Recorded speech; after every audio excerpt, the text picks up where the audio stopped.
In this video, I'm going to show you how to use our statistical software SALT in order to find some descriptive statistics. So things like mean, median, mode, and so on.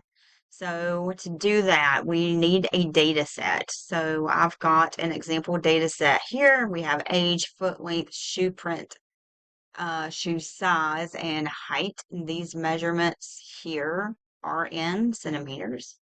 Remember, this has to be saved as a CSV file, and I've saved file. So now we're going to go to Salt, and we are going to upload our data set. So we're going to choose the raw data set, upload, and there's my data. And I'm going to select all of them. Okay, again, you want to just double check, make sure you got the correct number of rows. If we were to look at our data set, we should have 40 rows of numbers. That first row was the titles, and that's what SALT needs. First rows titles, and then we should have 40 rows of numbers, and we do.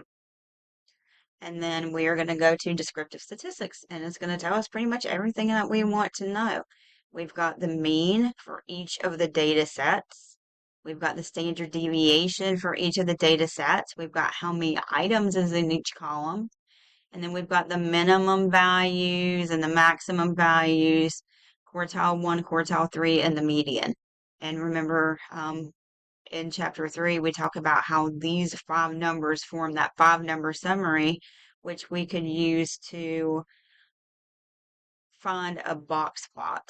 If we wanted to graph a box plot in this section, we would go to Charts and Graphs, and we would choose that box plot option. And maybe we want to do a box plot for age. Oh, let me go back. Plot, and then there's our box plot.